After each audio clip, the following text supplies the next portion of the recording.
बॉलीवुड की अधिकांश फिल्मों में हिंदू साधु संतों को खलनायक के रूप में दिखाया जाता है। ये कोई नई बात नहीं है, हम इसके अभ्यस्त भी हो चुके हैं।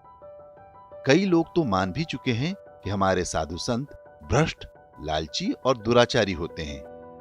लेकिन क्या यही सत्य है? हिंदी सिनेमा और मीडिया के हिंदू विरोधी छद्म को तोड़ने के लिए एक फिल्म आ रही है जिसका नाम है 1770। यह फिल्म 18वीं शताब्दी में हुए सन्यासी विद्रोह के बारे में है।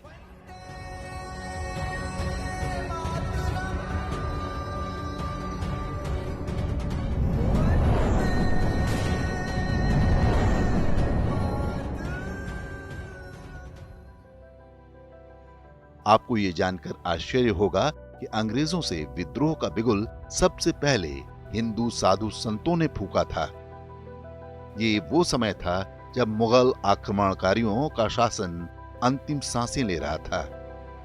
देश के कई क्षेत्रों में ईस्ट इंडिया कंपनी आधिपत्य जमा चुकी थी। सन्यासी विद्रोह का केंद्र बंगाल और बिहार के क्षेत्रों में था। साधु संत अपने गांव अथवा शहर से तीर्थ स्थानों तक आते जाते रहते थे। वे रास्ते में पड़ने वाले गांवों में विश्राम करते और वहां रहने वाले कृषकों और शिल्पकारों को देश की परिस्थितियों के बारे में बताते। इससे लोगों में परतंत्रता के विरुद्ध एक जागृति पैदा हो रही थी। 18वीं शताब्दी के उत्तरार्ध का ये वही समय था जब अंग्रेजों की नीतियों के कारण बंगाल में भीषण अकाल पड़ा था। अंग्रेज समझ गए कि सन्यासियों का ये जन जागरण उनके लिए समस्या बन सकता है।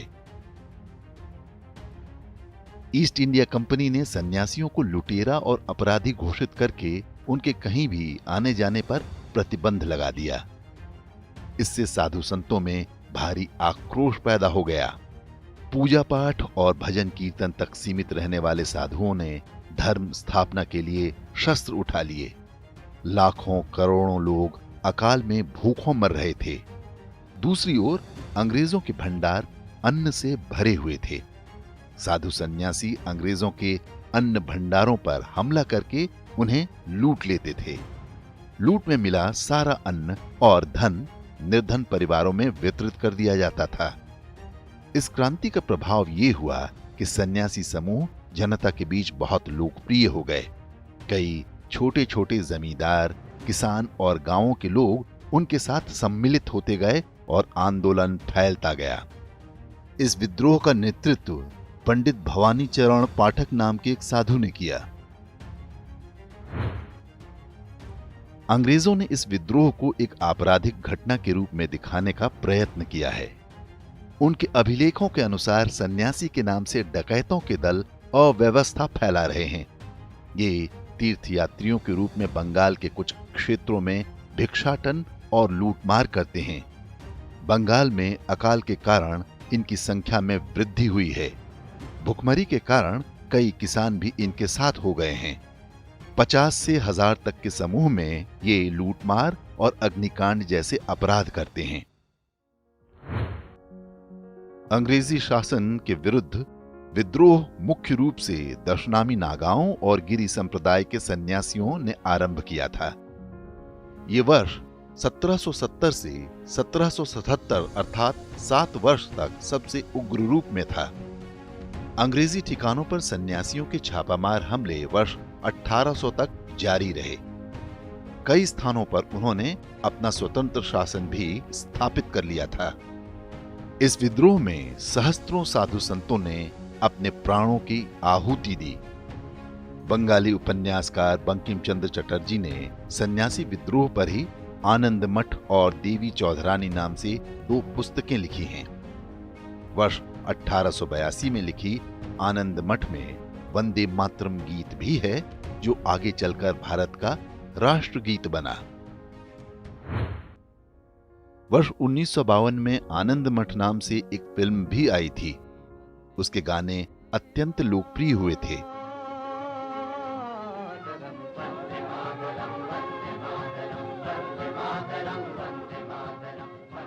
अब पूरे 70 वर्ष बाद इस फिल्म से लोगों की ढेरों आशाएं जुड़ी हुई हैं।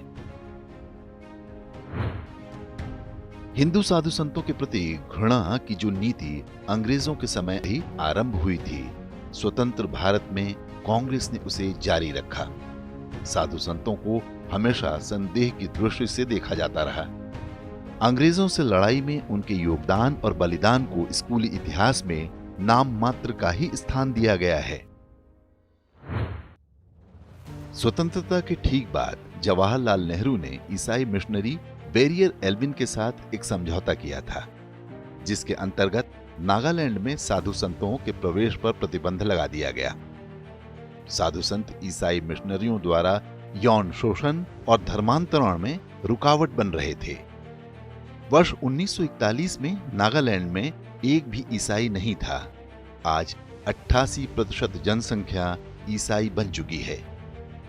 बैरियर एल्विन एक पीडोफाइल था, जिसने कई जनजातीय बच्चियों का यौन शोषण किया। वर्ष 1954 में प्रयाग कुंभ के दौरान जवाहरलाल नेहरू की यात्रा के कारण साधुओं का मार्ग रोक दिया गया था, जिससे मची भगदड़ में सैकड़ों लोगों की जान चली गई थी। सरकार के दबाव में समाचार पत्रों ने ये समाचार छापा ही नहीं, ताकि नेहरू की छवि खराब न होने पाए। 7 नवंबर 1966 को दिल्ली में गो हत्या पर प्रतिबंध की मांग कर रहे साधु संतों पर इंदिरा गांधी ने गोली चलवाई थी। इसी नीति के अंतर्गत वर्ष 2004 में सत्ता में आते ही सोनिया गांधी ने शंकराचार्य जयेंद्र सरस्वती को झूठे आरोपों में जेल भिजवा दिया था। बाद में हिंदू आतंकवाद के नाम पर साधु संतों का उत्पीड़न भी उसी नीति का हिस्सा था। महाराष्ट्र के पालघर में साधुओं की पीट पीट कर हत्या के पीछे जो मानसिकता काम कर रही थी, वो अंग्रेजों द्वारा पैदा की गई है।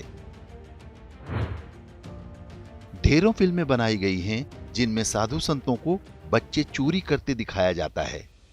साधु संत और सन्यासियों का ये खलनायकीकरण बहुत सोचे समझे षड्यंत्र का हिस्सा है।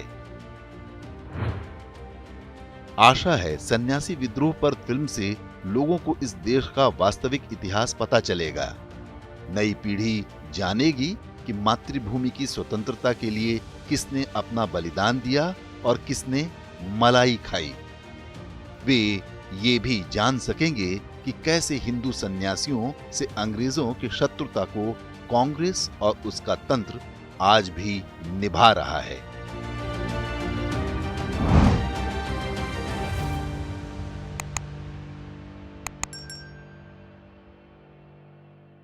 इंडेक्स ऑनलाइन के वीडियो समाज को समर्पित हैं।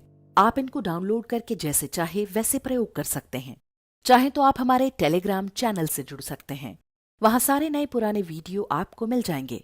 हमारे सोशल मीडिया लिंक हर वीडियो के डिस्क्रिप्शन में होते हैं। हमारा एकमात्र उद्देश्य हिंदू समाज को जागृत और एकजुट करना है। इसमें सहभागी बने। धन्यवाद।